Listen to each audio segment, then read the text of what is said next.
Notice to the public, if you wish to address the council, please complete the public wishing to address the council form. It's on the end of the counter, and give it to the council clerk prior to the beginning of the meeting. All public comments must be addressed to the council as a whole. Addressing individual council members or staff is not allowed, and speakers should be courteous in their choice of words or actions, and comments should be limited to the issue and cannot involve individuals or staff-related matters. All cell phones, cell phones and electronic devices used for communication should be silenced for the duration of the meeting. I'd like to call the meeting of the Terrebonne Parish Council Wednesday, September 14th to order. Mr. Trosclair, could you lead us in a prayer followed by a pledge? Thank you, Mr. Chairman. Bow your heads, please. Heavenly Father, we ask that you bless all gathered here this evening and guide thoughts, words, and actions in the best interest of the entire Terrebonne Parish community.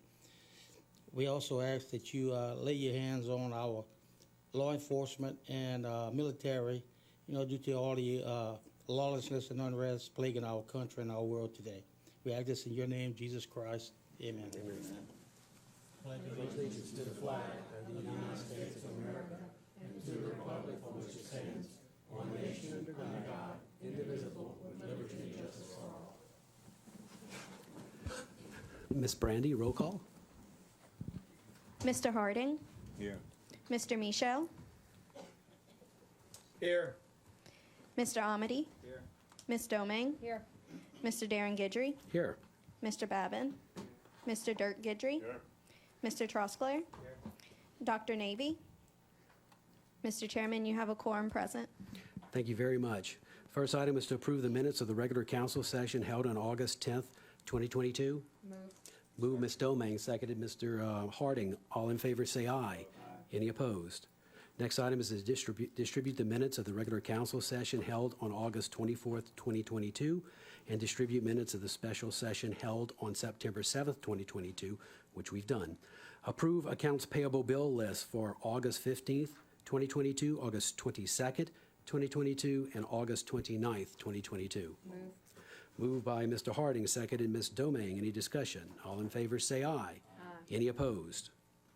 Approve accounts payable bill list for September 6th, 2022 and September 12th, 2022. Move. Moved Ms. Domingue, seconded Mr. Harding. All in favor say aye. Aye. Any opposed? Approve manual checklist for July 2022. Moved Ms. Domingue, seconded Mr. Harding. Any discussion? All in favor say aye. Aye. Any opposed?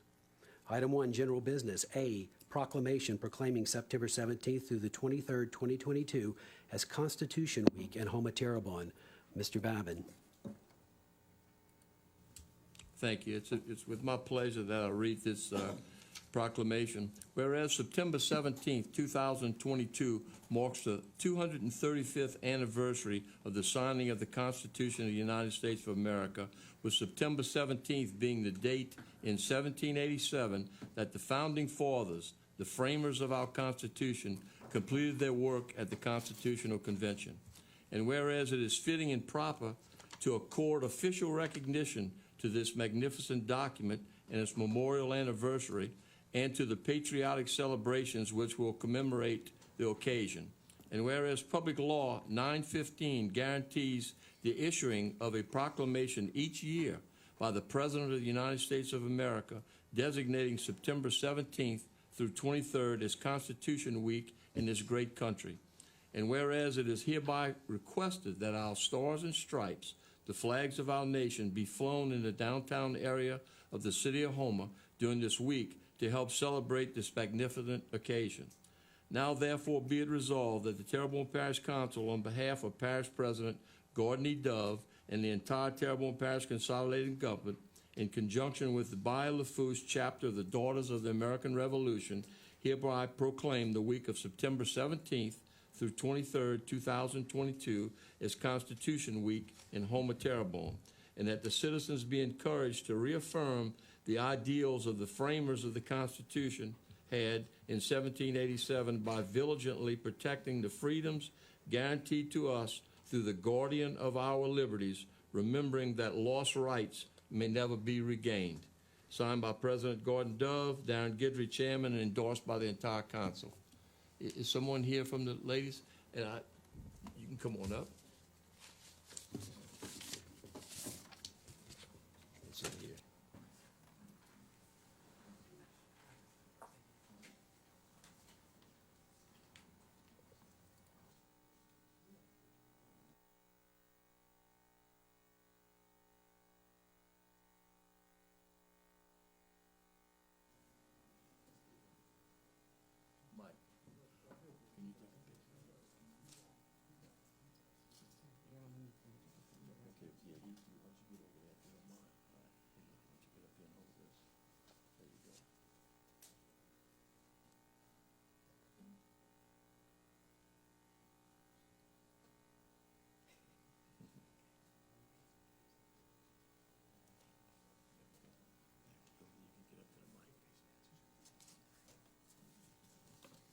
We would like to, I'm Mary Guidry with Bayou Lafourche, Daughters of the American Revolution. We would like to thank the council and President Gordon Dove for this proclamation. Thank you. Thank you. Mr. Babin? Yes. I guess this is probably 10 years ago now when we read this same proclamation or a similar proclamation, and y'all were here. You brought us a constitution.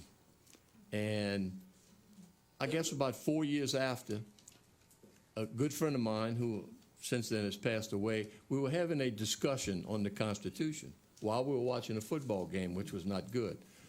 But I knew I was right, but I went out to my Jeep and I got the book and I gave it to him, all right? The next year, y'all came before and I told the ladies that story and they brought me another book. This stays on my desk at my office, all right? So it's a wonderful document. It's the best document in the history of the world, in my opinion. So thank y'all very much for what you do. Thank you. And if anyone does want one of those books, we do have them available. Good. Thank you. Thank you very much. Next item, presentation by Parish Administration relative to capital projects, including drainage, utility, road, and quality of life projects, as well as any other matters related to the operation and maintenance of parish government. Mr. Toops? No presentations this week, Mr. Guidry. Thank you, Mr. Toops. Oh, Mr. Amity? Thank you, Mr. Chair. Mr. Mike, since we don't have a presentation, do you guys have a completion date on the Discovery Wildlife Center over by the Civic Center? Is that soon to be done? Anybody know? I could check with Jeannie Bray and let you know in the morning, sir. All right, looks like they're getting close to wrapping Yeah. it up, and I'm sure the community is going to enjoy using that place, so I'd like to see it get open, so thank you. I'll find out. Mr. Harding?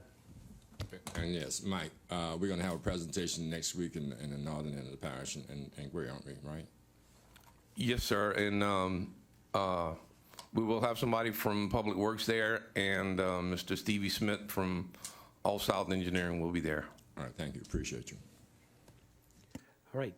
Moving along, presentation by Mr. Jason Bergeron in coordination with Nicholls State University regarding a partnership for Colonel Esports Summer Camps. Mr. Bergeron? Jason Bergeron, 120 Maple Avenue. Thank you. I feel that, when you look at Louisiana as a whole, especially Terrebonne Parish, for those that may not know, Louisiana leads the nation in poverty. And Microsoft's done a study, and they're working on a program called Digital Equity, where we found that Louisiana is third to last in devices when it comes to technology. And so through efforts, being in the technology industry and working, I am where I am today from gaming and learning how to do that and working with computers as I came up as a young person and growing into eventually doing business with that, and then having, not being able to find people, employ them that had that skill set or had the opportunity for it. With that, I was fortunate enough to partner with Nicholls State and become the advisor of the esports program, and we created an esports program about 2 years ago. And with that program, in a short time, we went from nothing to being ranked 16th in the country in esports, and that's right here at Nicholls State University, which has one of the nicer esports arenas in the state. So when you look at kids that can go to college, kids are choosing Nicholls State University over other universities just because of this esports program. And so I got a video I'd like to show, which is actually part of a presentation that was presented at an international Microsoft conference to show the efforts that are being done in the esports and how Microsoft partners are working with communities to help make things like this happen. At the end of the day, it's about getting devices, technology, and opportunities into our children's hands, and the ability to, have technology in a situation where, again, we're third to last in the country when it comes to just having access to devices, and then also the conversation that goes along with that with broadband. And so if you could show the video of what we have. And we have a couple esports participants in this video that was featured with Microsoft. Hello, my name is Jason Bergeron, and I've been a Microsoft partner for almost 20 years in the state of Louisiana. Becoming a partner of Microsoft started with having an IT consultant career that led to an IT business, that led to me being a partner of Microsoft. But that whole process started when my family bought a gaming system when I was a young kid. And that love of gaming developed into a simulation love of gaming, and that led to gaming with computers. Microsoft Flight Simulator and other car games that I love to drive and fly. And so from there, of course, the computer would have a problem and I wanted to figure out how to fix it. And that's where my love for computers started, which led me down the path of becoming a computer technician and owning a computer company. I figured there's more people just like that in this world. And so with that being said, I partnered with Nicholls State University and we created an esports program.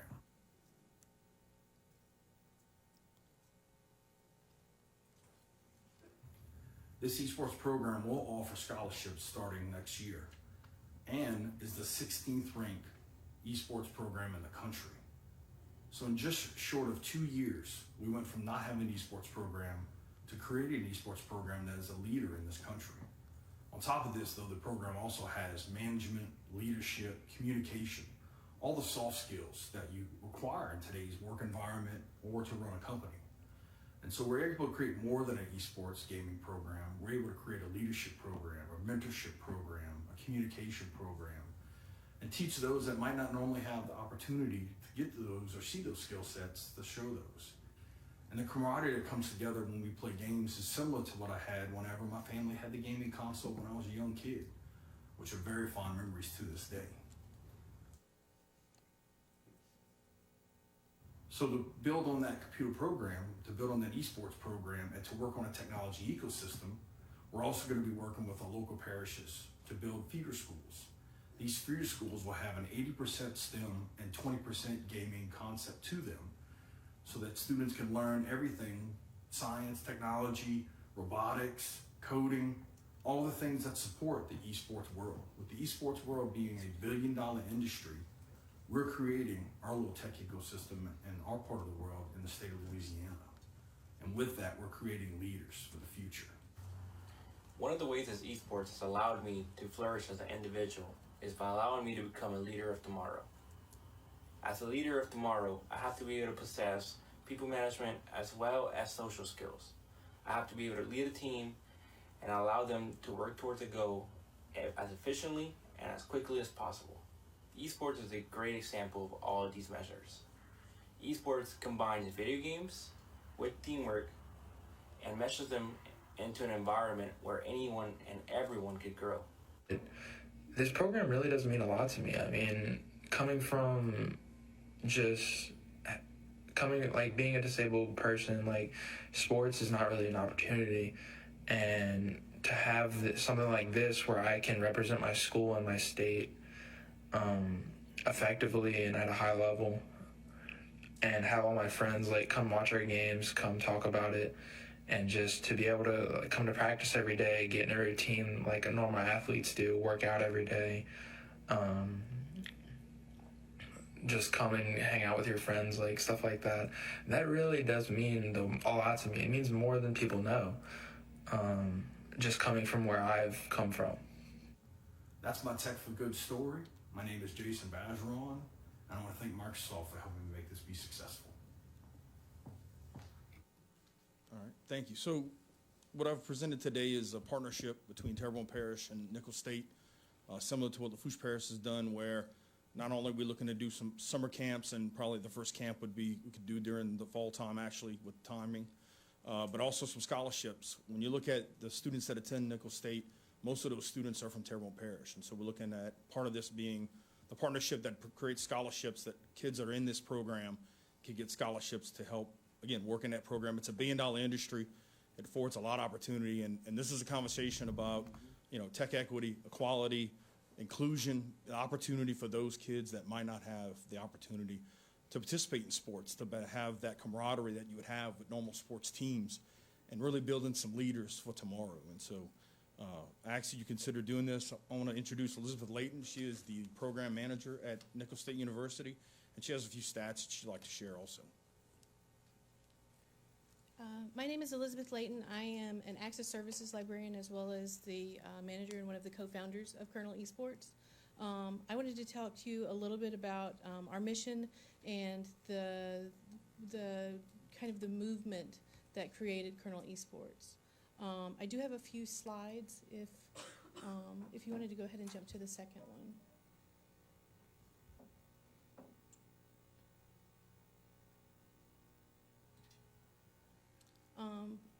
So Kernel Esports' mission is to educate, facilitate, and innovate. We strive to teach soft skills to college students as well as to the campers that arrive at our summer camps. The camps normally last about a week at a time, and our esports players, on average, we found we're starting to get freshmen, but it were sophomore and junior students that were joining us. We want to teach them real life skills that they would be able to utilize in their careers. We want to educate them about ways to present themselves, ways to be able to reach out to sponsors, ways to write letters, write resumes, and these skills that are often lost in the translation during their education. We want to facilitate growth. One of the benefits of our program is that we use this as a business sandbox. Because it's just safe enough that if they want to experiment and they want to learn about the way that a business runs, that they have the opportunity to fail. And they also have the opportunity to grow because we have so many members that are mentors, such as Jason Bergeron, Daryl Roy, Robert Atkins, and other individuals. Can we move to the next slide? Awesome.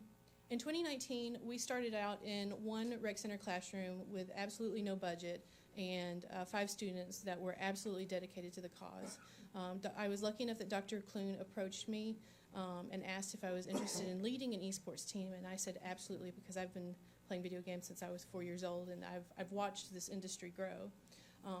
These students, these 5, were so dedicated that they would bring their gaming system every day from home to this rec center for them to be able to practice together in the hopes that one day they would be able to compete.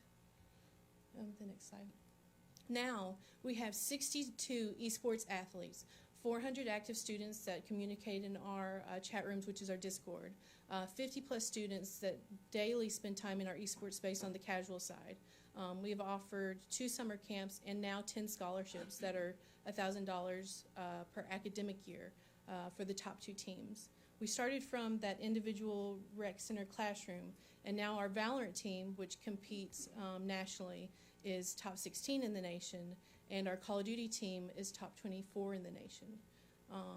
And that includes we've had some streaming services that have broadcasted our games, and we've had over 100,000 people watch us compete against other schools.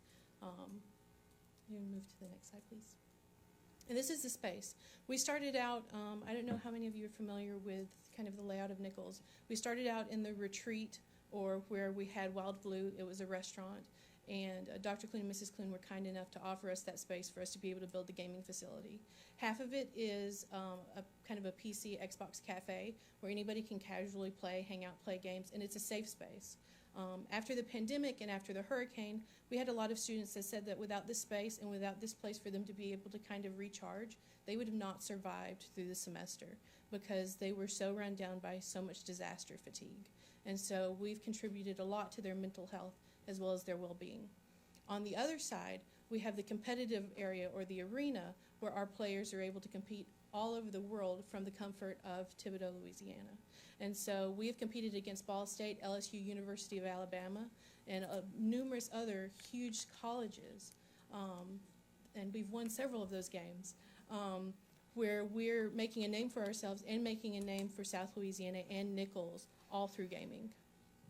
Move to the next slide, please. These camps, they last about a week at a time. We would like to extend them in the future, open them up just for seniors or things like that, but the average age is from 9 to 16 years old.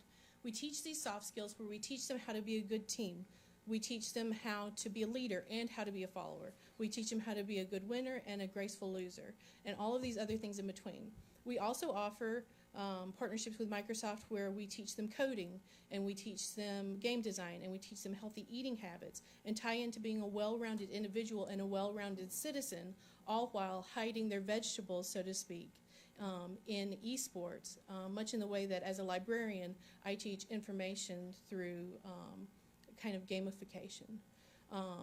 We promote higher education with this. I can't tell you how many kids have come in. They don't know a lot about college, and they're so excited, and they all say they're going to Nichols because they've had this experience with this camp, and they're always looking forward to coming the next year. And it prepares for them to join our competitive program because we're able to see, even at a young age, you would not believe their hand-eye coordination for them to be able to participate and compete. And sometimes they give our own players a run for their money. So why esports? It works hand in hand with increasing and supporting Louisiana's job market. We're able to contribute to the IT, to the artificial intelligence, to the virtual reality, and all of these things that Louisiana needs to flourish.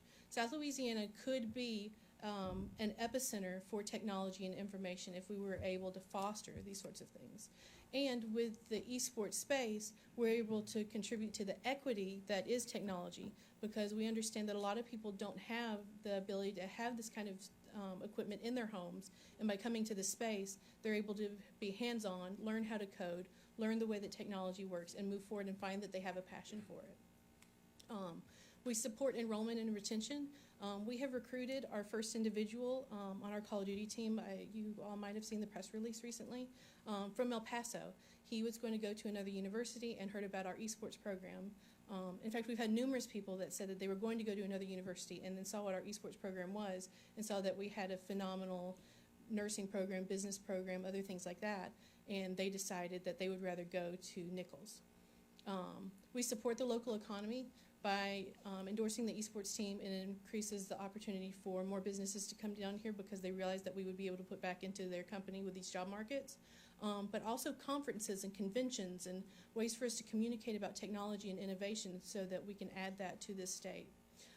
It's inclusive, it's co-ed, absolutely anybody can participate, and we have multiple students that were injured during high school sports that they would be able to, that they're still able to compete because they still have that competitive mindset. And this is the future.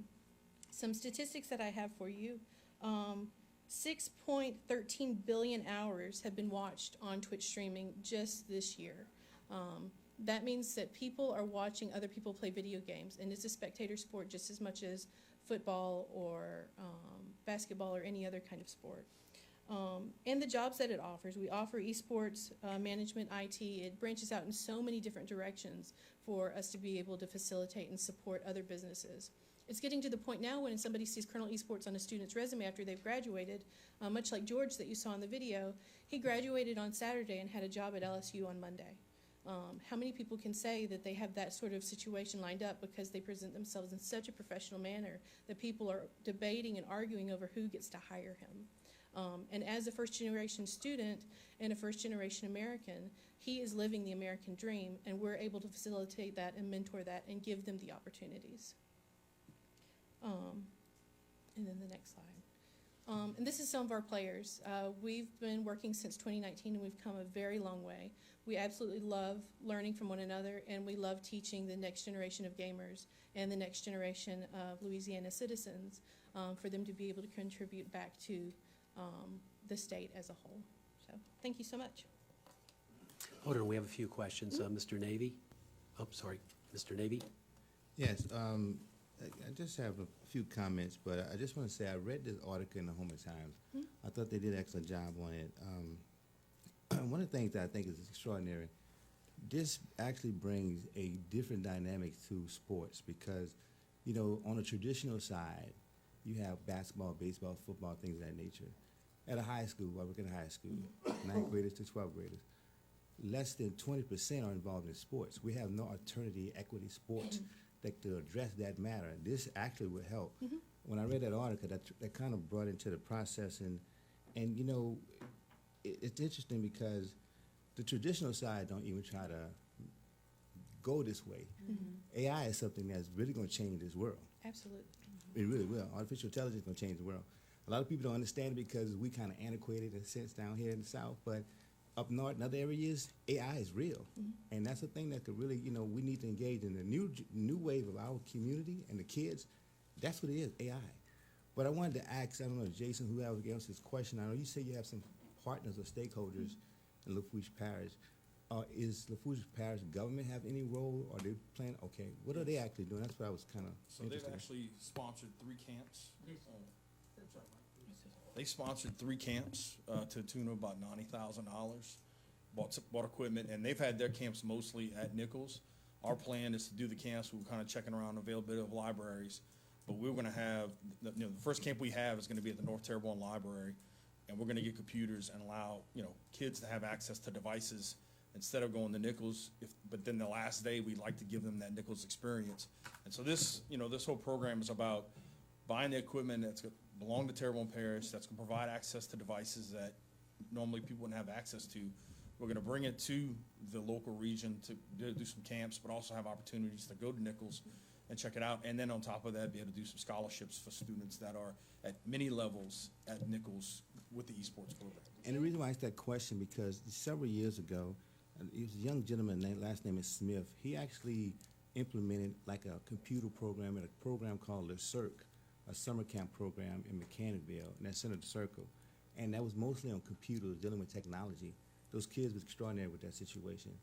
That's why it took my interest when I read that story, that I was saying to myself, look, that brings me back to saying that we are transitioning to something that we better adapt to. And our kids are on these computers. I mean, these things are amazing what they can do, and they're changing the world. So I wish that we can support this. I don't know what the government is, but it just brought me back to when I did this thing with the CERC program. That's exactly what they was doing. So definitely, I'm sold on that. Anything that we could do to diversify sports, especially when you're dealing with, I told you, a population of almost 1,000 kids at Eleanor High School, less than 20% are engaged in sports. What are the other 80% are doing to keep themselves active, and productive? That's just my spill on it. But thank you, I appreciate that.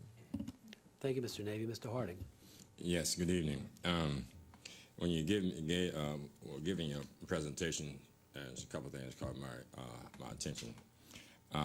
First thing, poverty. Use that word. STEM education. I think it was about 2 years ago, Mr. Frank Kidd came before the board.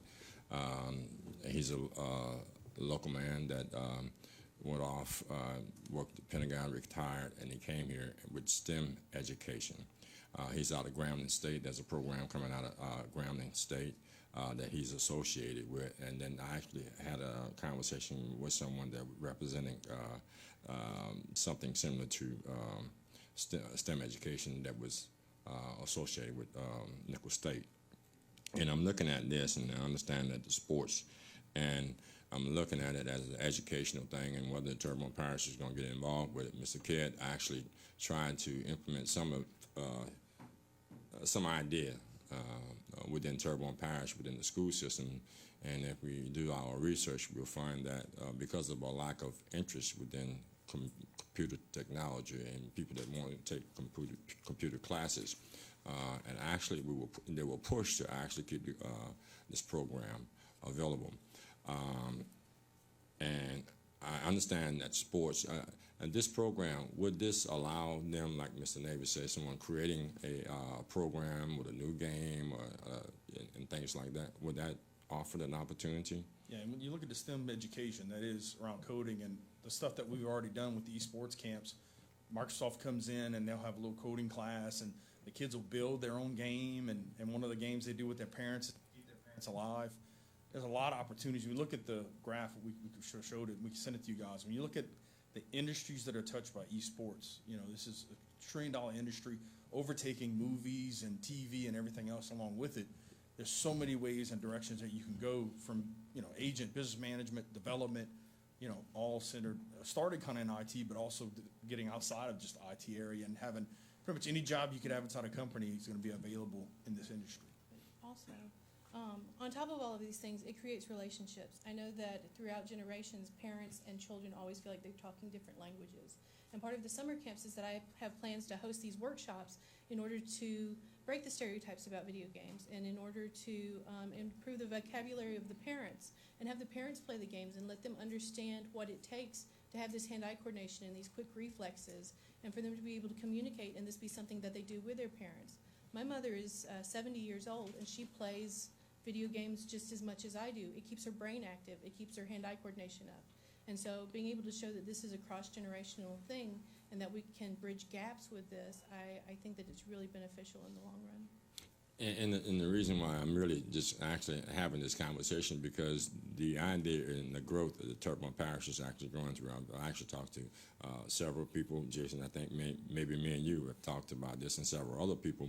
And as we grow, we have to go in a high-tech atmosphere to actually go that way, rebuild downtown, but maintain our culture and maintain the wonderful looks of our oak trees and some of our buildings. But then we want to attract businesses of that magnitude around this area, because the offshore environment that we're in is becoming more creative, technical, those aspects. I think we went to Dirk and I and Danny went to the airport, and they're using drones and different atmosphere opportunities for people. So whatever we can do within Terrebonne Parish Consolidated Government, your company, and dealing with someone like Mr. Kidd and people with due to STEM education, and Terrebonne Parish School Board, that's for our future. Not only is just for a game, but then I think it lends an opportunity to make a good living within this particular field to go along with the other aspects that makes Homer and Terrebonne Parish a greater place to live, and want to make it more attractive. So I think it would be a good move for our future, and as we make the progression toward our recovery, I hope something like this is incorporated in our rebuilding process. So I appreciate your presentation. I haven't get my word in because we ran into a funding problem with the other STEM education problem thing that we were trying to stir up. So hopefully we can get together, because he has the people. We have the poverty. We have the people that are out there that we need to reach in every area. So thank you very much. Ms. Domingue. Yeah, thank you for bringing this to us today. This was really interesting, and I think it's a fabulous program. And Mr. Navy, I'm glad you brought up LeCirque. I actually interned there as a little Nichols student many years ago, so I'm glad you brought that up, brought some memories back to me. But I do think this is a really wonderful program. I just think it may be the first step in a bigger conversation, and I would like to see this brought maybe to our 11 recreation districts. I'd also like to see maybe Fletcher brought in, the school board, and I think it could be a team effort with Terrebonne Parish, you know, and it's all come in, because this is the future, and Fletcher has a wonderful STEM program. They're doing so much. They're doing so much work with our airport as well, and so this would be wonderful to even maybe do a camp maybe on the air base or at the airport or something like that. That would be a really wonderful opportunity. So I encourage you guys to go ahead and make those meetings, and maybe, you know, go to that parish president's advisory board and get a meeting with maybe Dr. Strickland, and, you know, go to the school board, because they're all part of this. And if we get everybody on board, this is something I could definitely support. So good job, because I think this is a really wonderful program, and it's definitely the future, and we do have to start educating our youth in this aspect, because this is where the future of jobs in Terrebonne Parish are going to be. So thank you very much. Mr. Trosclair?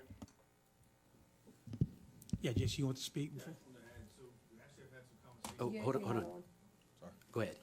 We've actually had some conversations with Fletcher. We're creating a tech mentorship program there, something a little bit different than Nichols. And we've had meetings with both Lafourche and Terrebonne Parish school districts. And the reason why we're pushing so heavily on the STEM is that you do the STEM program, and it's 80% STEM, 20% esports, and the reward for the STEM is the esports program.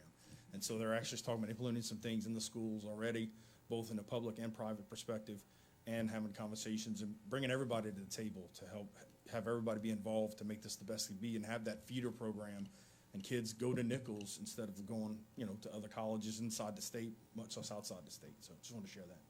Go ahead, Mr. Trosclair. Oh, Can I respond real quick? go ahead, Ms. Domingue. And we would like our Terrebonne Parish residents to stay in Terrebonne Parish and go to Fletcher. So so we want to promote them as well. So whatever you guys can do to bring it, it would be great. Thanks. Go ahead, Steve. Thank you. Jason, actually, Jessica kind of touched on what I wanted to bring up.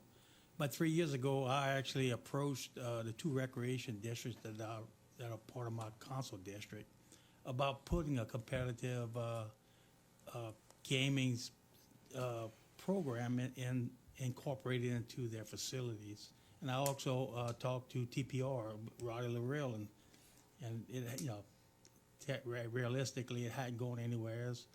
But I think it's a great idea, and that may be something that you guys might want to look at too. Is trying to get our recreation departments involved in it, because that's where the kids start at. They start in recreation.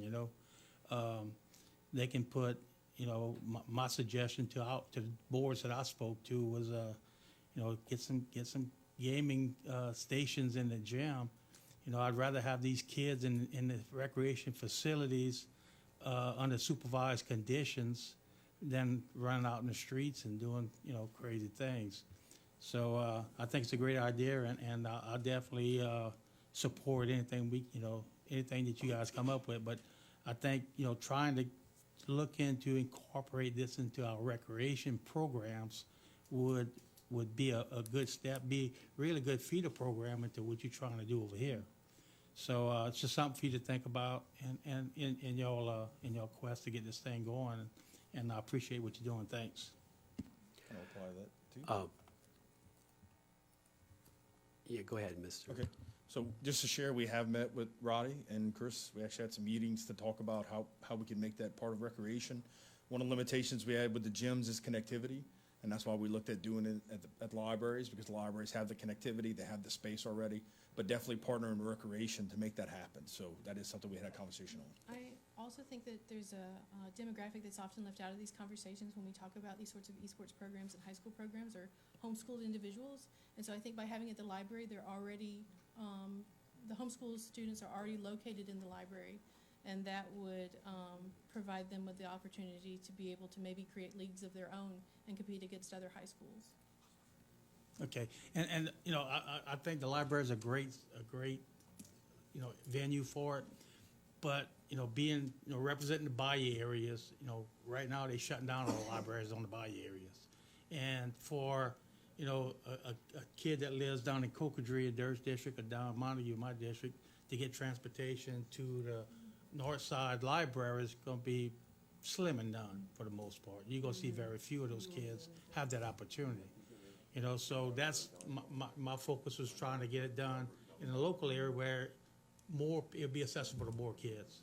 But that's my thing. But either way, y'all on the right track, and let's get this thing moving. Yep. Thank you. Okay, Mr. Michel.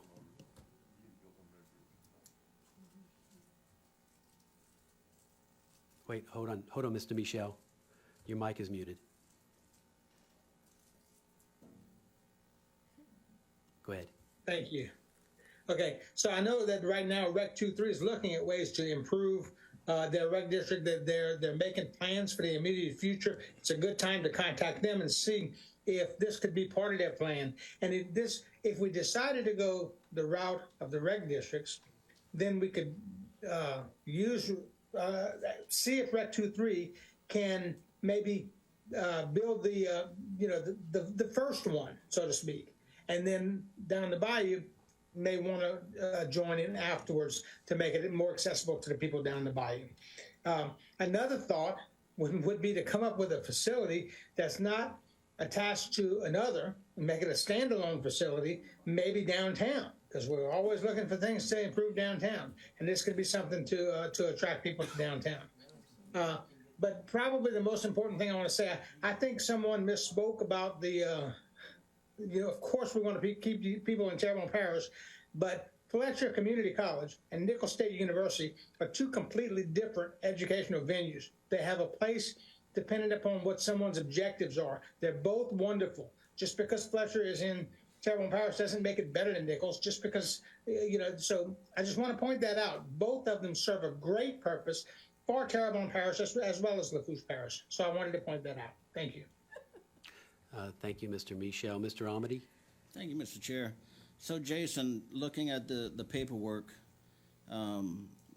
because I think this is a viable program, My son went to Nichols for computer science. He worked for you when you owned the company. In fact, he's still there working for that company. So in the numbers, you're looking at a partnership ask for the first year of $65,428. Yes, sir. All right, and then year two, based on the same attendance, you say 17,000, so it's going to drop that much on year two? Yeah, majority of the cost is investment in equipment, laptops that we can bring around to the different locations. And going back to the libraries, originally we were trying to do something, center, main library, east side. Well, the libraries have fiber. Right, and the availability is why we had to go north side. But this is a pilot program. The first one's going to be there. The next one, we want to take this equipment and put it anywhere in the parish, and that's what the main purchase is up front. Yeah, and I believe that we have to start somewhere. So with that, Mr. Chair, I'd like to make a motion that you, as the chairman of the council, would meet with administration and look at the possibility of entering into this partnership.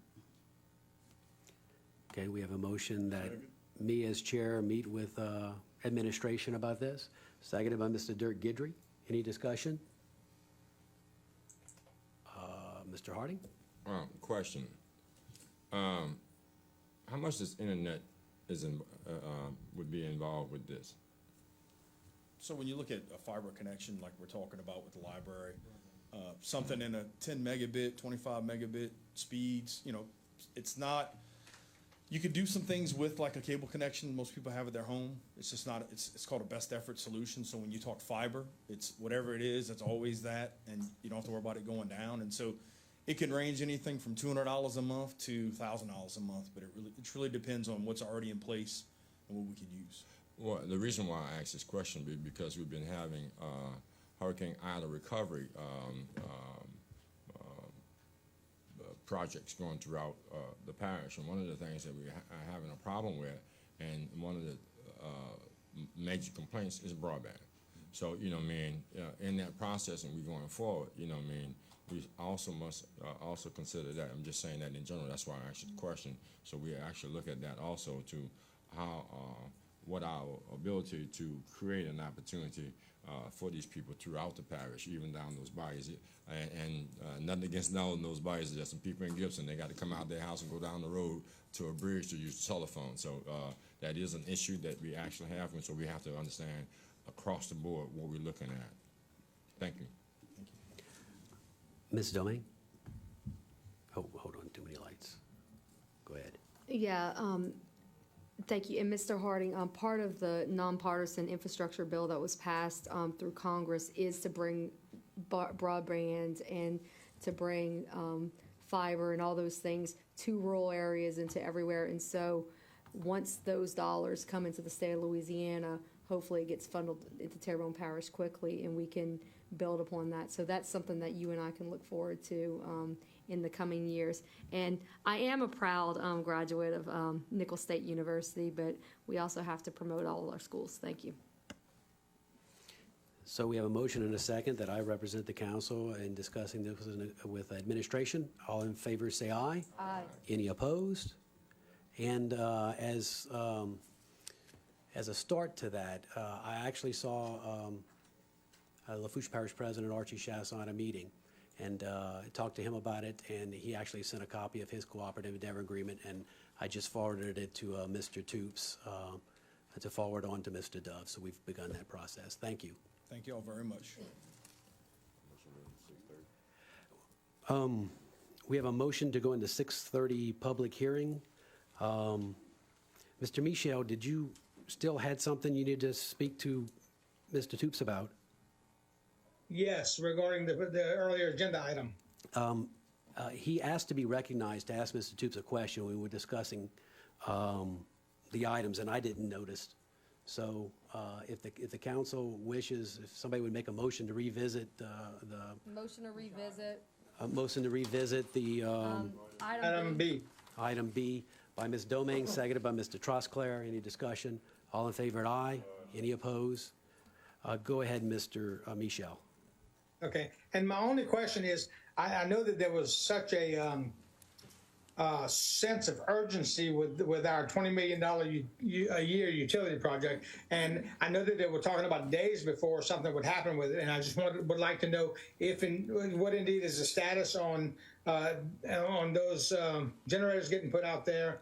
And also, if anybody in the administration has heard anything back from FEMA regarding paying for those.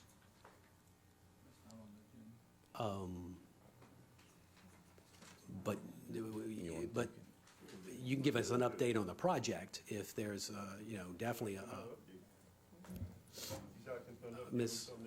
Malden, you want to give us an update on the project? Yes, sir. So the agreement that was passed by the council at the special meeting last week has been awarded. Greco has moved forward. They have 21 days to complete putting the temporary generators out there. We are still in the process of creating the plan for the power plant and the funding sources that are going to be used to present to the council, and all of it is moving forward. We have put FEMA on notice that the temporary generators are going out, as well as putting insurance on notice, and there has been no kickback on making them notice of the cost on it. Great. Thank you. Thank you. Motion to go back into regular order? Motion to go back to 6:30 public hearing by Mr. Dirk Gidry, seconded by Mr. Carl Harding. All in favor say aye. Any opposed? We are in 6:30 public hearing, which we only have one, an ordinance to amend the 2022 adopted operating budget and 5-year capital outlay budget of the Terrebonne Parish Consolidated Government for the following items and to provide for related matters. It includes the Office of Emergency Preparedness in the amount of $70,340, the Animal Shelter in the amount of $45,000, Health Unit Construction in the $1 million, General Fund Coroner's Office $30,000, and Housing Preservation Grant of $154,524. Public once, public twice. Third time public. Motion to close. Motion to close, Ms. Domingue, seconded Mr. Harding. All in favor say aye. Aye. Any opposed? Motion to adopt. Motion to adopt, Ms. Harding, Mr. Harding, seconded by Ms. Domingue. Any discussion? All in favor say aye. Any opposed? Ordinance is adopted. Motion to go back into regular order? Motion to go back in regular order by Mr. Michel, seconded Mr. Harding. All in favor say aye. Any opposed?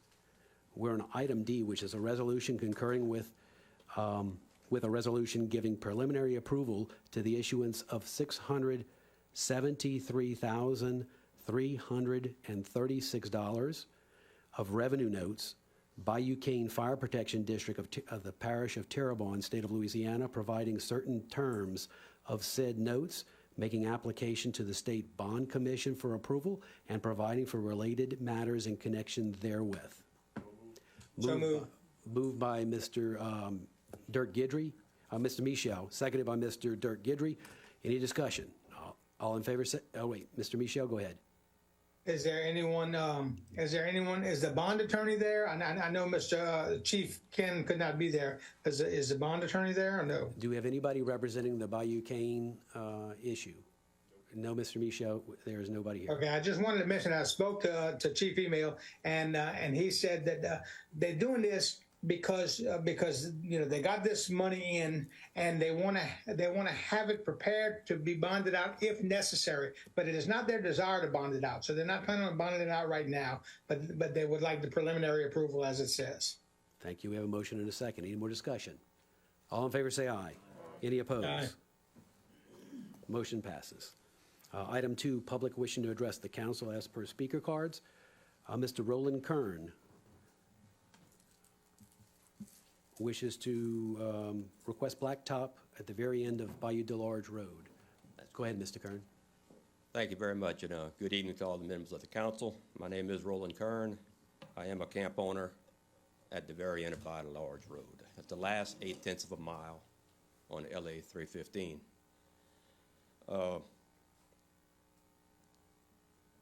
Y'all probably not that familiar with that section of the road. A lot of people aren't. It's grown up very much over the last few years. I've been there 12 years. Back in 2007, there was about 6 camps there, and nice camps. Today, we're up to 18 camps. There's 15 improved lots. Everyone's paying property taxes. And this section of road in question is a limestone road. And we got to look into that because this road can get to be very bad shape. When it's hot and dry, it looks like a dust storm out there. So we read up and we passed out this flyer to all of y'all tonight. We included the MSDS, Material Safety Data Sheet, on this limestone dust. It's not good. Cancer causing, silicosis, COPD, it's not good. So that's our number one concern here, is health issues with that.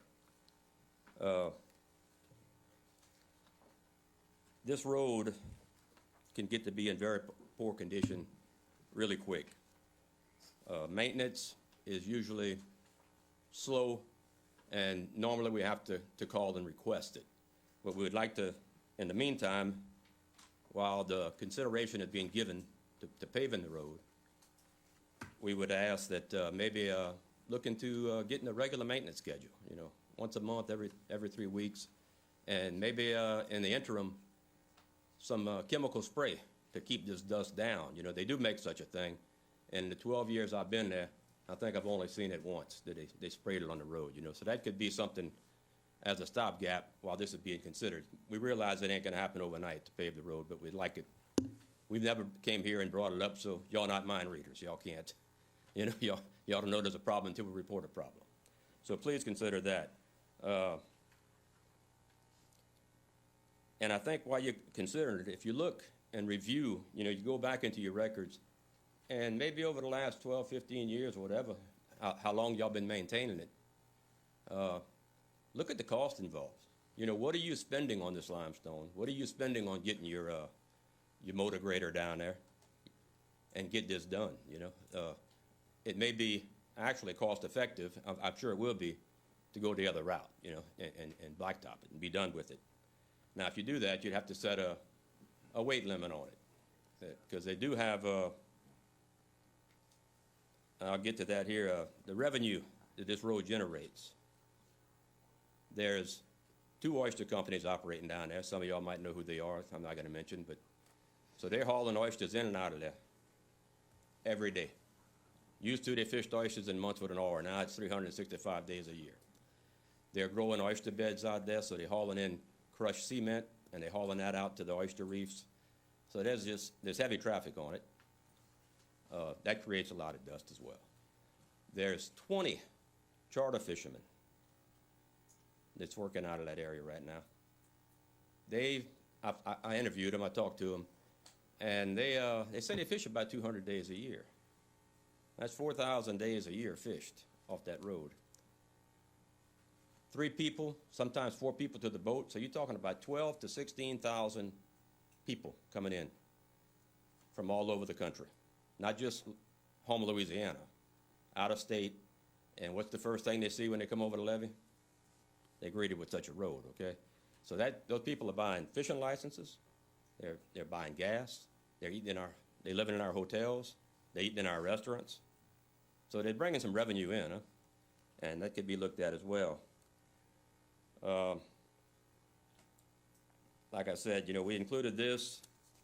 You look at the MSDS, then you look at the progression of the road. There's 3 pictures there, 2007, 2012, and 2018. And you can see the buildings, see the progression that has happened. So it's not just a hole in the wall down there. Motion is extended by Mr. Dirk Guidry, seconded by Mr. Navy. All in favor say aye. Any opposed? Your time's extended. Go Time's ahead. up. Okay, well, thank you all for hearing me. You got another minute. Okay. All right. Okay. So also in the interim, I think what would help would be a speed limit. There's a couple of signs there that we put out for what good they do, you know, but they got people come flying down that road at 50 miles an hour. That creates dust. And, you know, we got children playing out there, you know. So if we could get a few speed limit signs and maybe a little enforcement. We see a law enforcement official maybe once a month, maybe twice a month. I'm retired. I stay down there 25 days a month, so I know, you know. So, so lucky me, huh? But that would help us. Louisiana Department of Wildlife and Fisheries, they have a big operation there on the road as well. They work out of that road. So it's a metropolis down there. There's probably 250 to 300 cars a day pass on that road. You know, you think there's nothing there, but when you get on there and you look, there's a lot. So crab fishermen, like I said, oyster fishermen, that's all bringing in money. People earn a living down there. So please consider it, and we look forward to hearing from y'all in the future after y'all do consider it, and maybe can bring it up as an agenda item or something and look into the feasibility and let us know. Thank you for bringing it to our attention, Mr. Kern. We thank y'all for listening. Appreciate y'all. Mr. Jeff Evans. Oh. But we can't discuss the item. But okay, go ahead, Mr. Babin. For your information, Ms. Candace Malden can verify it. This happens to be one of the items I put on a wish list that each councilman gets in the budgetary process coming up. And we'll speak more about that. Thank you. Thank you. Mr. Jeff Evans to speak about streetlights in Ordon subdivision. Good evening. I'm Jeff Evans from 389 Longdale Drive in Shreveville, Louisiana. In order to give an accurate report of the streetlight, I guess, lack of progress in our subdivision, I'll give a timeline and try and be brief. But in November of 2021, I called Entergy to report multiple streetlights out in the Ordon subdivision. Between November 2021 and February 2022, I made 10 phone calls to Entergy and 1 to the parish administration here to report streetlights out, particularly one that was down in my yard. The pole was actually collapsed at the base and fell in the yard, but reported all the lights out, which at the time was 19 of 51 streetlights in our subdivision out. That did not include leaning or poles that we were worried that may fall. On February 9th of 2022, I attended the council meeting and spoke, and I like to call it a PhD in street lighting because Mr. Galindo was here from Entergy along with Ms. Mary Fay and Mr. Brown and discussed street lights, and I explained our scenario in Ordon at the time. And I think this further compounds the problem we are having is when I stepped away from the podium, Mr. Galindo asked to speak to me here in the room, asked me to describe my address, where I lived, what the street light looked like. I told him it was a green fiberglass poles in our neighborhood, and he proceeded to tell me those were parish poles. So I said, okay, that didn't mean much to me at the time, but as I stepped away and stepped out, Mr. Brown stopped me and asked me where I lived and what the poles looked like, and I told him they were green fiberglass poles again, and he said those were definitely Entergy's poles. So needless to say, there was some confusion on who was responsible for the lighting of the poles. But needless to say, Mr. Galindo informed us at the meeting in February of 2022 that they had contracted some additional personnel to take care of street lighting. They hoped to have it done by May of 2022. I was extremely patient.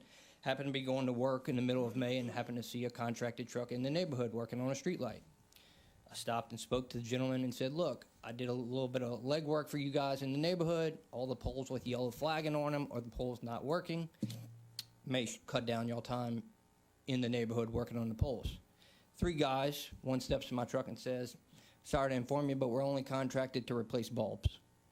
We can't touch any other part of the light pole. Not the head, not the fuses that are out, no other part of the pole. We're here to replace light bulbs.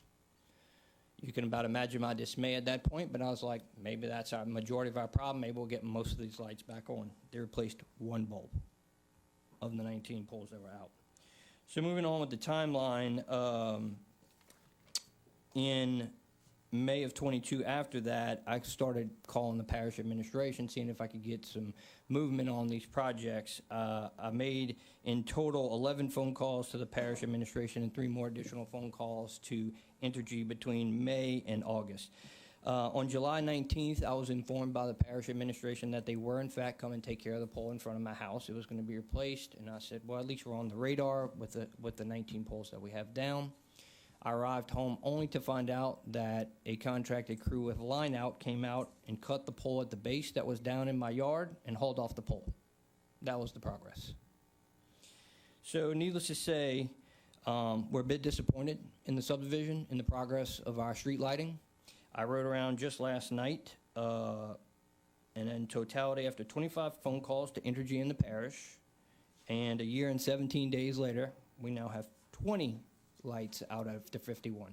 We have actually one more light that's not working than I reported in February.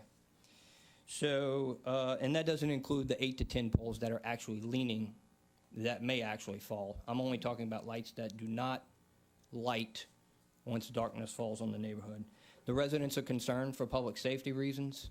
I'm only here to put it on the radar. I understand I didn't add this to the agenda, so not much discussion will take place, but I ask that we maybe get some movement in our subdivision to take care of these lights, because this kind of time frame is just not working for the subdivision. And I appreciate y'all time today. Thanks. Thank you, Mr. Evans. And if you can give our council clerk your contact information, thanks.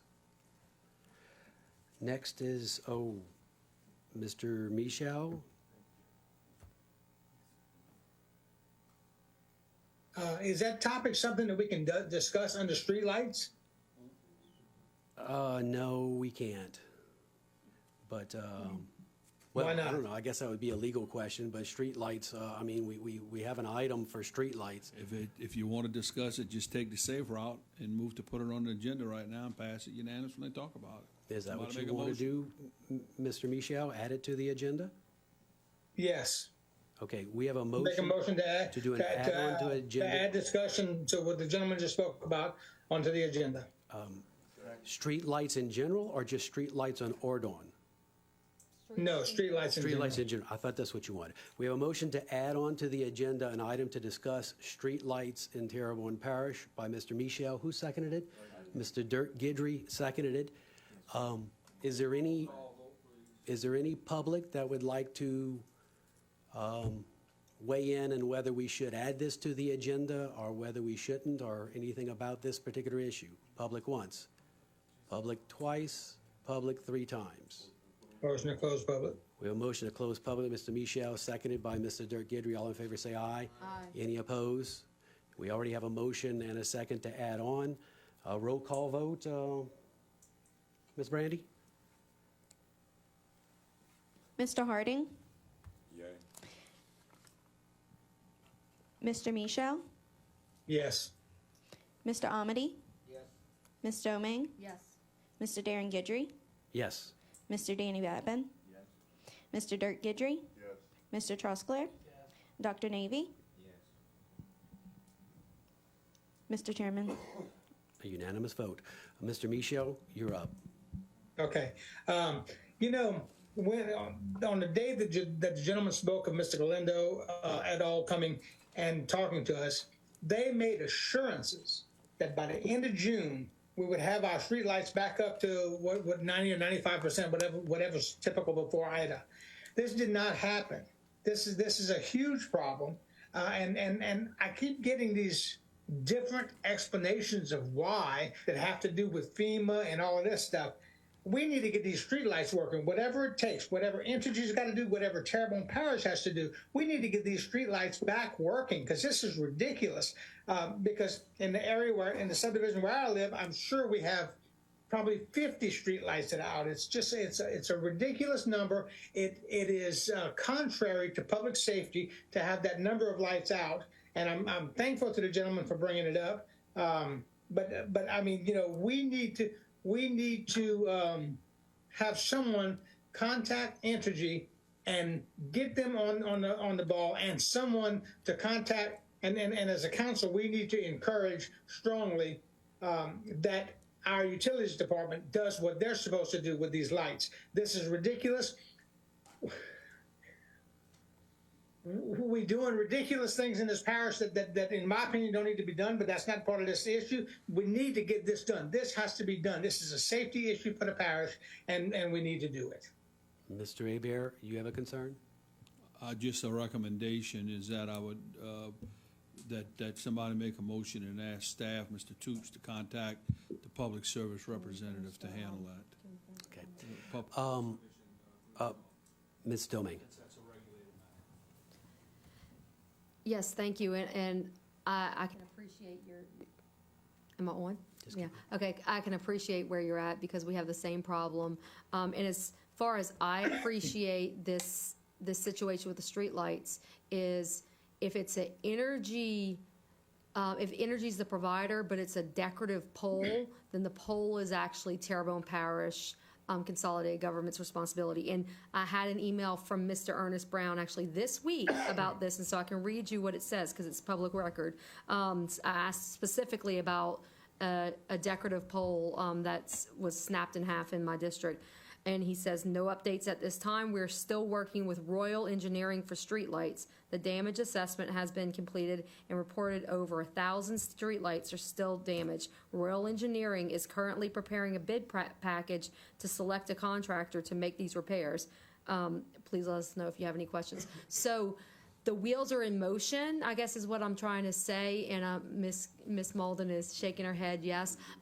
So it's just very frustrating because everything with government is like the slowest thing possible. I mean, if it was up to us, we just go up and I've had this conversation actually with Mr. Rome. He's like, if it was up to me, we just go and put them all up, you know.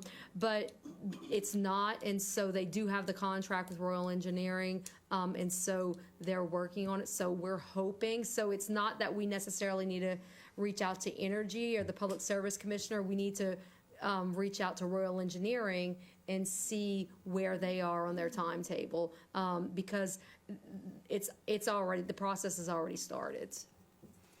Mr. Trosclair? He has a question. Go ahead, I'll let you respond. Go ahead. The only thing I would add to that is, in our neighborhood, we have one pole that's actually damaged. The one in my yard is gone. Every other pole is existing. And according to the contractors that are coming into the subdivision, they're saying there's either a fuse blown that's underneath the ground that they can't handle, that's a parish issue. There's a head problem on the pole, that's a parish issue. It's not a light bulb because they came in and put one light bulb in. So the problem is the power coming into the pole up to the bulb, which, as I understand it, is a parish issue. Now, I don't want to get into the parish responsibility and Entergy's responsibility because I have no clue what that is. I'm just telling you what's being reported to us. But as far as a supply chain issue with the actual pole, we have one pole that needs to be replaced. The other 19 just require some maintenance and somebody to come out there and diagnose the problem and get the problem fixed. And we're going on a year and 17 days, and that hasn't been done. Right, and I once again, I appreciate what you're saying, and it's mind-boggling to me that they can't just go and do this, but because it's that one specific type of pole, Energy does not even do work on it. It has to be Terrebonne Parish, who now is contracted with Royal Engineering, who is going to be the ones who are going to do all the maintenance on all of those poles, and that process has started. So hopefully Mr. Toops, could we reach out to Royal Engineering and find out where they are on that process? I'll Ms. answer Malden. for you. Yes, Okay. Ms. Doing. I know that when I met with Royal this week, they had received the damage assessment for street signs, street lights, and decorative lights, and all of that. I will get with them, and we can submit to the council what is being done and what is the next move. But all of this damage assessment has to be done to determine what needs to be replaced, how it needs to be replaced. It has to be a very meticulous process in order for FEMA to reimburse us. And I know I sound like a broken record when I say that, but I mean, that's how we can get this done, is if we get reimbursed. So if we don't do these processes and we don't follow these particular items, it'll be deobligated and we'll be stuck there. You have an echo going on. Thank you for that clarification, Ms. Malden, and you said it so much more eloquently than I did. Thank you.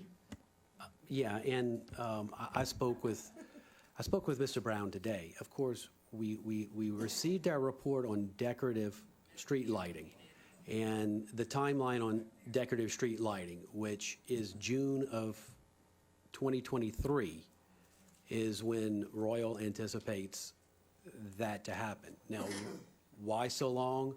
Of course, the report actually had each individual light with a photograph of each light with a description of every single light, all 360 decorative lights. And that's required for the FEMA process. Well, now they have to go out to bid, which he hoped would go out in the next 60 days.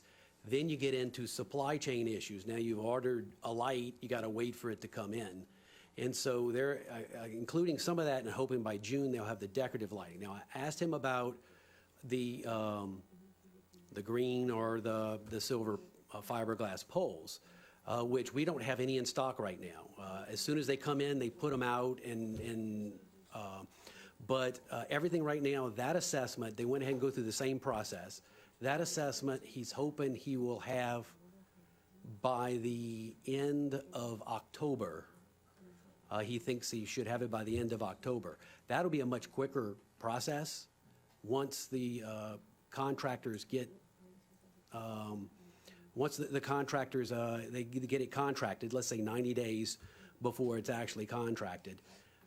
Then depending on supply chain issues, I don't know if they're gonna go ahead and start repairing the ones that can be repaired and then go back.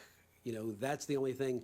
The only problem with not having it in the agenda ahead of time is Mr. Brown couldn't be here to give us firsthand knowledge. And so that I don't know. The other thing I'm not 100% sure about is whether the assessment, maybe Ms. Malden, you might know this, the assessment that Royal's doing, is the assessment in the city utilities area? So I'm gonna have to get some clarification. I want to say it's not just the city of Houma Utilities. not? It's not. Okay, I didn't think so. I thought we did it Okay. parish-wide. For the regular lights, not For the the regular decorative. lights, yes, sir. For Okay. regular lights. For the decorative, yes, but the regular lights, I mean. No, we're talking specifically about decorative lights. But what his light is not a decorative. Yeah, His it is, Yes, it is. oh, it's decorative? I thought it was just a standard. No, it's decorative lights. Yes.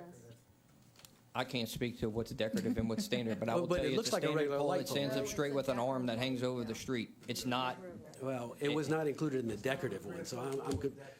correct, it's a green fiberglass pole. Okay, so I would hope the assessment would include inside the city and outside the city, because your story is repeated in multiple neighborhoods.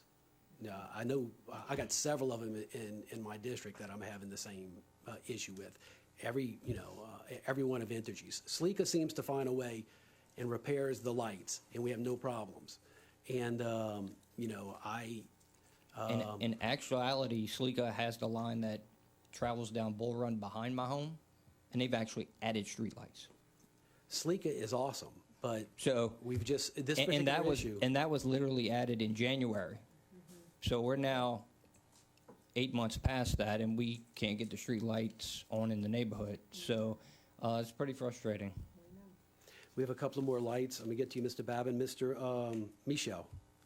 Okay, the problem that I see here is that we have Royal Engineer working on it, we have administration working on it, and between Royal Engineer, administration, and the council, we've proven a week ago that they can ram anything through as quickly as they want. We need to get this rammed through as quickly as we got the other issue rammed through that cost $20 million a year. We need to get this done. All I've heard so far since this has been brought up is a bunch of excuses, and we need to quit the excuses and get it done. Thank you. Thank you, Mr. Michel. Mr. Babin? No, Mr. Trosclair was next. Yeah, it sounds to me like, well, first of all, Royal Engineers is a consulting firm. They're not doing any of the work. They're going to pass it on to whoever does the proper work in that. It sounds to me like back when Entergy came here, they just fed us a bunch of fluff, all right? Because they said within, Steve, you said it just a while ago, June or whatever it was going to be, that it was going to be done. I'm so happy that District 7, 95+% of it is held under Sleeka, all right? Or Sleeka provides the power. Because they, like someone just said, they had, or you did, I'm sorry, Jeff, they added lights to theirs. Now, I'm not saying that Sleeka doesn't still have some lights out, and I think Terrebonne Parish is trying to do their thing. But Entergy has fed us another bill of goods, okay, in my opinion. And I happen to agree with Gerald. We need to move this forward. This is as much a safety issue as whatever else we do in this parish. So in any event, I mean, it's time to quit talking about this. And again, Royal Engineering, I know it's a big company. It sounds like they have a lot on their plate, okay, because they are assessing just about everything we do, from the power plant to bridges to lights to everything else. So I'm sure they have the capabilities of doing it, but we just need to kind of give it a little swift kick somewhere. Thank you. Go ahead, Ms. Malden. So just to clarify, Royal is the one that is helping us organize all of the contractors and stuff to do it. They're not the ones that are doing all of the assessments. They're the ones that are getting the report back from the contractors that won the bids or the RFQs to do that. So it's not just Royal doing all of the work. It is being spread out amongst several engineering firms, contractors, and all that. They're helping us make sure it's documented correctly and it's submitted to FEMA correctly for the reimbursement process. Mr. Harding. Yes. First of all, I would like to thank you for coming up and being very detailed in your reporting. And secondly, I would like to commend the council for actually addressing the issue and not pushing the can down the road. It's something that sometimes I've had several calls from the Aldron area, you know what I mean, and I ran into several similar circumstances that were there, and it's rather difficult when you have people to call you and you really can't give them a true explanation. And sometimes, and nothing negative about what Mr. Guidry had said, but then sometimes you get put in that position and it sounds as if that you're making an excuse about materials. And still in all, right now, we're still working on things, but I really wanted to say that I'm glad that you came to express what we need to revisit to see if we can expedite the situation. And I guess I can jokingly say this, it seems as if that Bull Run Road has better lighting than Martin Luther King. So I'm going to leave that alone, and I thank you very much. Thank you. Any more discussion? All right. Thank you very much again for bringing your item up. Getting back to public wishing to address the council, Mr. William Burley about the first annual Veterans Appreciation Flag Ride. Thank you, Councilman, for hearing us. Ladies, we appreciate your time. Well, we're here today. We'll go ahead. Everybody probably remember me from May. I'm Johnny Smith, American Veterans Advocacy and Vets United. I brought Mr. Burley in because he's got something tremendous for us for our November project. He's going to explain everything, and I think you're going to really, really like this for our veterans that are shut in. Me and him are on the board of ATM, that's After the Mission, and that's Ricky Frost's organization, the one that rode the bicycle from New Orleans to Key West. He's our treasurer. I'm the secretary on that board. He brought the idea, and I said, I'll take you to the council. All right, guys. This is what we got. We are going to, on November 5th, it's going to be Flag Appreciation Day for our veterans. We are organizing a motorcycle ride that's going to go from the Harley-Davidson down to Thibodaux to see 3 facilities there, then back up 311 to see another 5 facilities here in Houma to show the shut-in veterans that they're not forgotten, they are appreciated, and they will be given momentums of the ride to show them that we love them and we do appreciate everything that they have done. This is a 501c3 organization, nonprofit, so we have a great idea with this motorcycle ride. Now we're going to do this on November 5th, and then again on Veterans Day to appreciate all the vets that are not shut in. You know, we haven't determined exactly where that ride's going to go, but the flag ride's very important to show the shut-ins that we know they're there, and we appreciate them. That's basically the proclamation that we are looking to receive today from you guys for that ride.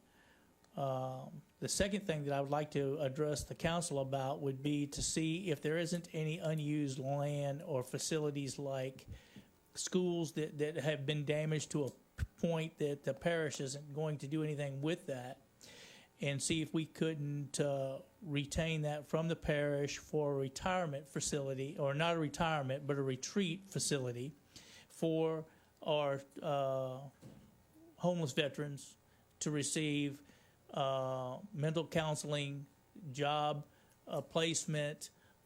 Ricky Falls owns Trianator, and he works strictly vets. We have a great outreach with other companies out in the parish, boat companies, some other different entities that will employ homeless veterans. But of course, if you're homeless, you really don't have a place to stay. It's very important that we give them the avenue to be able to help them as much as possible. On the third note of that, we would like to see if the parish has any funding that might benefit our organization to help with this endeavor. That's about the nut. Tell them how many bikes we're going to have.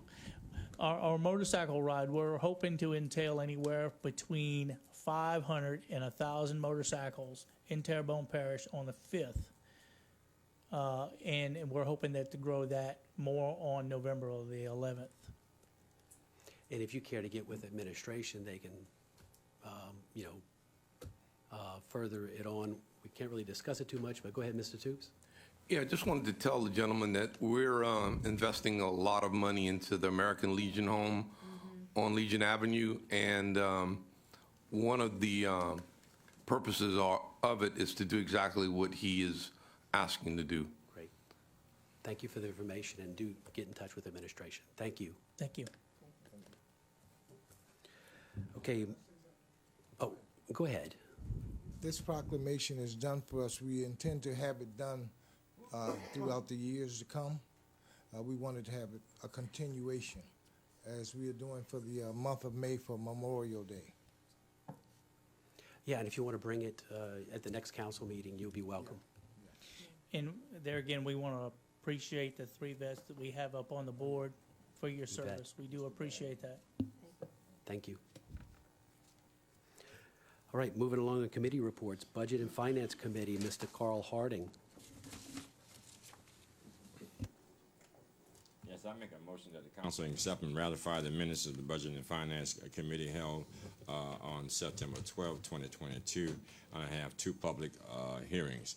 One, introducing the ordinance to amend the 2022 adopted operating budget, 5-year capital outlay budget, and budgeted position of the Terrebonne Parish Consolidated Government for the following items, and to provide for related matters.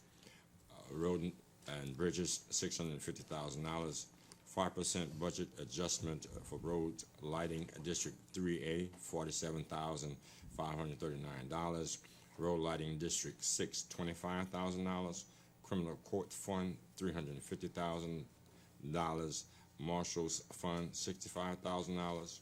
Bayou Country Sports Park, $1,350,000.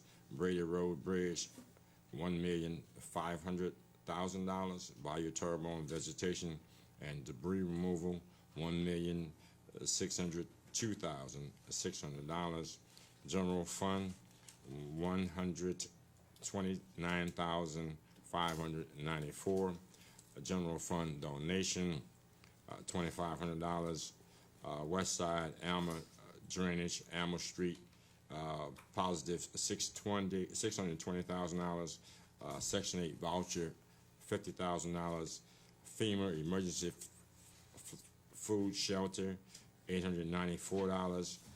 Reclass several CDBG recovery projects, $56,210. Information Technology Department budgeted position adjustment, $3,137. Accounting Department budgeted position adjustment plus $11,530, and call for public hearing on said matter on Wednesday, September 28, 2020 at 6:30 p.m. Second, introducing the ordinance to amend the 2022 adopted operating budget and 5-year capital outlay budget of Terrebonne Parish Consolidated Government for the following items, and provide for related matters. American Recovery Plan, $11,457,300. $367 and call for a public hearing on said matter on Wednesday, September 28, 2022 at 6:30 p.m. Motion, Mr. Harding, seconded, Mr. Dirk Gidry. Discussion. One of the items on this agenda, or should I say in this committee, was approved, included the rental of a barge for a temporary measure for Brady Road, and also to move $1.5 million into that Brady Road bridge replacement. So the barge would be for the bridge, and the $1.5 million would have been for that project. You know, in reviewing my agendas, I mistakenly got excited and thought it was the Buquet Street, or the Buquet Bridge, not to be confused with Buquet Street, which is something totally different. And when I was reviewing some of the agenda items on HTV on Monday, I mistakenly described the Buquet in referring to what was a decision on the Brady Road Bridge. So I asked Mr. Falls to pull that down, and I will correct that next time I appear on that. I apologize if I got anybody excited thinking that we were going to have that bridge. Royal Engineering, though, is trying to look, I was told today, for some temporary measure for that bridge. So hopefully we can get some temporary measure there soon. So again, I apologize for that. Moving, we have a motion and a second. All in favor say aye. Aye. Any opposed? Item B, Public Service Committee, Mr. Amady. Thank you, Mr. Chair. I make a motion that the council accept and ratify the minutes of the Public Services Committee held on September 12, 2022, and I have one public hearing.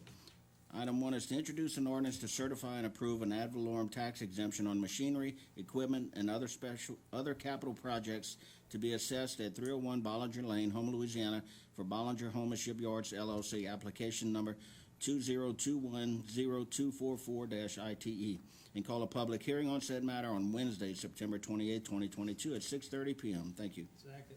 Motion, Mr. Amady, second, Mr. Trosclair. Any discussion? All in favor say aye. Any opposed? Motion passes. Item C, Community Development and Planning Commission, Mr. Trosclair. Thank you, Mr. Chairman. I'd like to make a motion that council accept and ratify the minutes of the Community Development and Planning Committee held on September 12, 2022, and have two public hearings. An ordinance to amend the zoning map of the parish of Terrebonne so as to rezone from R1 single-family residential to R2 two-family residential and R3 multifamily residential portions of Parkwood Place subdivision, Houma, Terrebonne Parish, Louisiana, Terrebonne Parish Consolidated Government applicant, and calling a public hearing on said matter on Wednesday, October 26, 2022 at 6:30 p.m. Second was an ordinance to amend the zoning map of the parish of Terrebonne so as to rezone from R1 single-family residence to R2 two-family residential, Lot 6, Block A, Georgetown subdivision, 304 Knockan Street, Houma, Terrebonne Parish, Louisiana, Renee Bolden applicant, and calling a public hearing on said matter Wednesday, October 26, 2022 at 6:30 p.m. Motion, Mr. Trosclair, second, Mr. Harding. Any discussion? All in favor say aye. Aye. Any opposed? Motion passes. Policy, Procedure, and Legal Committee, Ms. Domingue. I make a motion that the council accept and ratify the minutes of the Policy, Procedure, and Legal Committee held on September 12th, 2022, and I have no public hearings. Motion, Ms. Domingue, seconded by Mr. Dirk Gidry. Any discussion? All in favor say aye. Any opposed? Street lights? As per Ms. Domingue, seconded Mr. Dirk Gidry. All in favor say aye. Any opposed? Appointments to various boards, committees, and commissions. Recreation District Number 7, one expired term. Mr. Anthony J. Vito Jr. submits application for consideration. Motion to open, close, and appoint Mr. Vito, Mr. Dirk Gidry, seconded by Mr. Carl Harding. All in favor say aye. Any opposed? Mr. Vito is appointed. TITA, one vacancy representing the Terrebonne Parish Council. Mr. Gary Williams Sr. submits application for consideration. No, it was. Item 2, TITA, one vacancy. Mr. Gary Williams Sr. submits application for consideration. Motion to open, close, and appoint Mr. Williams by Mr. Amady, seconded by Mr. Harding. All in favor say aye. Aye. Any opposed? There was a modified agenda, Mr. Hebert. Sorry you didn't get that. That's okay. Item C, Terrebonne Arc, one vacancy due to a resignation representing the parish president. Mr. Edward P. Rome submits application and resume for consideration. Motion to open, a close, and appoint Mr. Rome by Mr. Babin, seconded by Mr. Trosclair. All in favor say aye. Any opposed? Item D, Port Commission, one vacancy due to a resignation. Mr. Joe Caldwell submits application and resume for consideration. Motion to open, close, and appoint Mr. Babin, seconded by Mr. Dirk Gidry. All in favor say aye. Any opposed? Motion passes. Item E, South Central Louisiana Human Services Authority, one vacancy due to resignation. Mr. Travion Smith submits application and resume for consideration. Motion to open, close, and appoint by Mr. Harding, seconded by Mr. Navy. All in favor say aye. Any opposed? Item 6, vacancies of various boards, committees, and commissions coming up. We have the Terrebonne Parish Tree Board, 2 vacancies due to resignation. Veterans Memorial District, 1 expiring term on September 17th, 2022, representing the parish president south of the Intercoastal.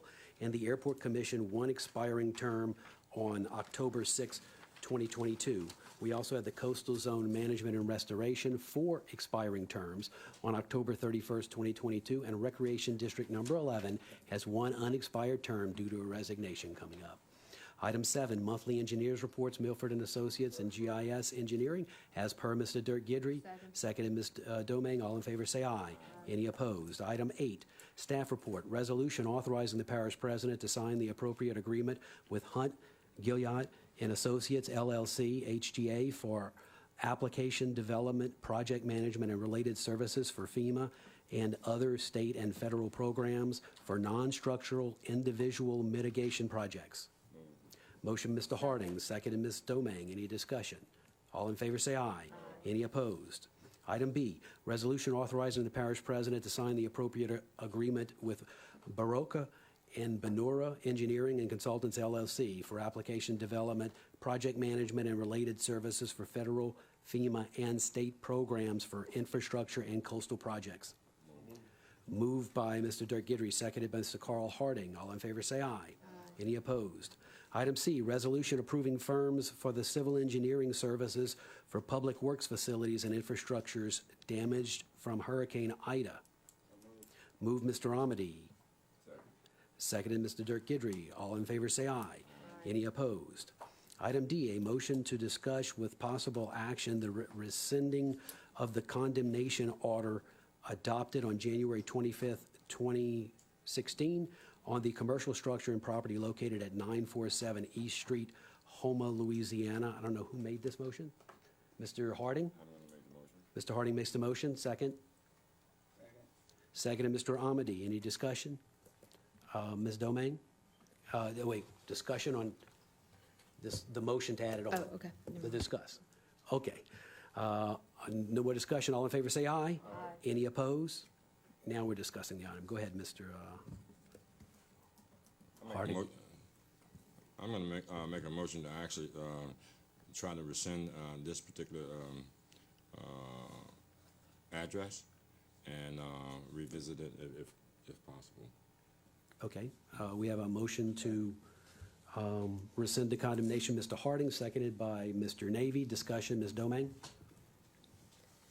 Yeah, I don't have any problem with this because, Mr. Harding, if you are wanting to move forward with this, I definitely support that. However, it's 2016, so this was condemned in 2016, and the structure was never demolished. I mean, that's a long time. So can we get a little bit of clarity on that, or is that really how long these processes take? No. Okay. So with this one, first of all, the condition of the structures at that time was they were pretty significantly damaged and derelict. They were also full of junk and trash and debris. The commercial structures, had some value there, and that's when we entered into started talking with legal, saying, all right, well, if we're going to condemn these commercial structures that have value, what we need to be careful of is that there are case precedent in the state of Louisiana where we could actually end up being sued by the property owner for essentially a taking, to put it simply. So what we have now implemented is for commercial structures especially is we would hire a structural engineer or an architect, somebody who can assess the cost, the level of damage and the cost associated with making those properties compliant and bring them up to code and present that to the property owner at the first when we issue the warning about or begin the condemnation process. So it's admissible in court. It's not something that we would be able to do and then not be able to do anything with it. So, but in order to do that for these properties, we would have to start the process all over again. Okay. What would happen is the owner of the property passed away, and his brother took over his estate, and he cleaned it up. Okay, and then now they're leasing, they sold the adjacent property to a businessman, and he's looking to expand his business and purchase that property. And those properties have looked a lot better than they have in a long, long time. I wasn't aware that this had been added to the agenda, but I did speak to Dion a couple of days ago, and she informed me that she had been talking with the adjacent property owner and what his intention is to clean up and actually use it for his business that's growing. Yes, I might. Hold on, Ms. Domain still has her light. Yeah, and I want to thank you for that. That was an excellent explanation to that question. I know we have some commercial properties coming up that we're going to be working on, and I know we've kind of worked together on those as well. But I thought that was a really, really good explanation as to why this is. So thank you very much for that. Mr. Harding? And that was due to the possibility of a sale in the progress. Right. Yeah. Right. Mm-hmm. Okay, so we have a motion and a second on the floor. Any more discussion? All in favor say aye. Aye. Any opposed? Item 9, announcements. Parish President, Mr. Toops. Council members, Mr. Babin. Yes, I have two things. First of all, Friday is National POW and MIA Day throughout the country. And the Marine Auxiliary is going to have a flag raising at noon at the Court Square. My father-in-law, deceased father-in-law, was a prisoner of war in World War II for a year, shot down over Germany, and came out of a prisoner of war camp weighing 83 pounds and lived to a glorious 96 years old. So I don't ever want us to forget that. So if you can make the flag raising Friday at noon at the Court Square, I'd appreciate it. The second thing is Mr. Guidry just alluded to the fact that he was on HTV the other night and made some blunders, and yes, he did, okay? And it's not on HTV anymore because they did pull it off. I just want to set the record straight. There is a big difference between Brady Road and Buquet Bridge. The other night, we voted on a $55,000 for a barge that has been there. And so that was one item. The next item that we voted on was to buy some flexi floats that when the Brady Road Bridge is going to be replaced, that we have that there as an emergency. As a matter of fact, we voted on $1.5 million as our share, and the state capital outlay is $5.8 million, and that's going through right now. So next time you go on, please get your facts straight. The second thing is the Buquet Bridge. You made a statement that it was in final design when we just found out that I'd like for you to listen, Mr. Guidry, because next time you go on and do a little political theater, you might get it right. Right. The first repair, first of all, we don't even know if we're repairing or replacing the bridge. The first estimate came in to repair was $5 million, and to replace was 10. The latest after going through FEMA is $7.3 million to repair, excuse me, and over $14 million to replace it. So we have a lot of things going on down there, and misinformation is worse than no information at all. So I urge you next time you go on, especially to speak about something in the district that I represent that I hold pretty dear, I hope you get your facts a lot straighter and quit running for parish president. Thank you. Thank you, Mr. Babin. Ms. Domingue? Yes, and I would like to wish our chairman, Mr. Darren Guidry, a happy birthday today. It's his birthday. We've had a lot of September birthday. Happy birthday, Mr. Amity, and happy birthday, Mr. Babin, as well. So September's been a very great month of birthdays, and so I hope you enjoy your night, Mr. Guidry. Thank you. And Mr. Oh, And Mr. Pulaski, it's his birthday as well. So happy birthday, Mr. Pulaski. Yeah. we've got a bunch of Virgos around here. And I would like to make an announcement. We have our last two segments for the next two on the Terrebonne, the 200. And that is on blending of cultures. And, our culture is so rich, we had to divide it into two different parts. So the first part will be Thursday, September 22nd at the library from 4 to 8 p.m. That's Thursday the 22nd, which would be next Thursday, not tomorrow, but a week from tomorrow. And then the following Saturday from 10 a.m. to 5 p.m., Saturday, 10 a.m. to 5 p.m. at the main library. It's on culture, and I've spoken to some of the people putting it on, and it's going to be a good presentation. So if y'all get a chance to make it to the main library, again, Thursday, September 22nd, and Saturday, September 24th. Thank you very much. Do we have a motion to adjourn? Motion adjourned. Motion to adjourn, Ms. Domingue, seconded by Mr. Amity. All in favor say aye. Any opposed? We are adjourned. Thank you, guys.